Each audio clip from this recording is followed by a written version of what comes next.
रहे हैं, ये पिछले 100 साल से चल रहे हैं। तो इसके लिए 1978 में एक एक्ट बना था जिसको बोलते हैं prize chit and money circulation act, जहां पर के इस तरह की जो मनी सर्कुलेशन स्कीम्स होती हैं या पिरामिड स्कीम्स होती हैं उन सबको बैन कर दिया गया था।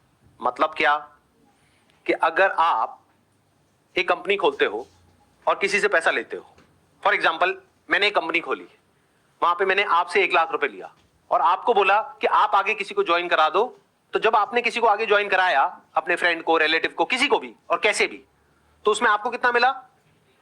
30,000। 70,000 किसको मिला? कंपनी को। तो ये स्कीम इस तरीके से आगे बढ़ती रहती है, यानी वो जो पैसा आ रहा है वही पैसा पब्लिक से लेकर के पब्लिक में ही रोटेट कर दिया जाता है।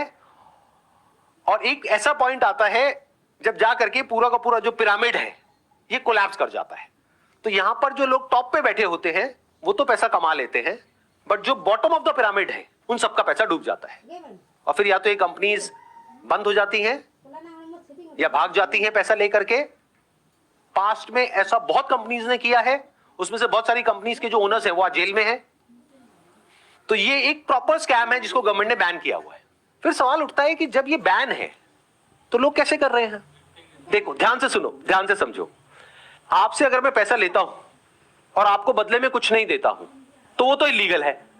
लेकिन मान लो मैंने आपसे पैसा लिया 50,000 रुपए, बदले में आपको एक 50 रुपए का प्रोडक्ट दे दिया, तो क्या वो लीगल है? इलीगल है?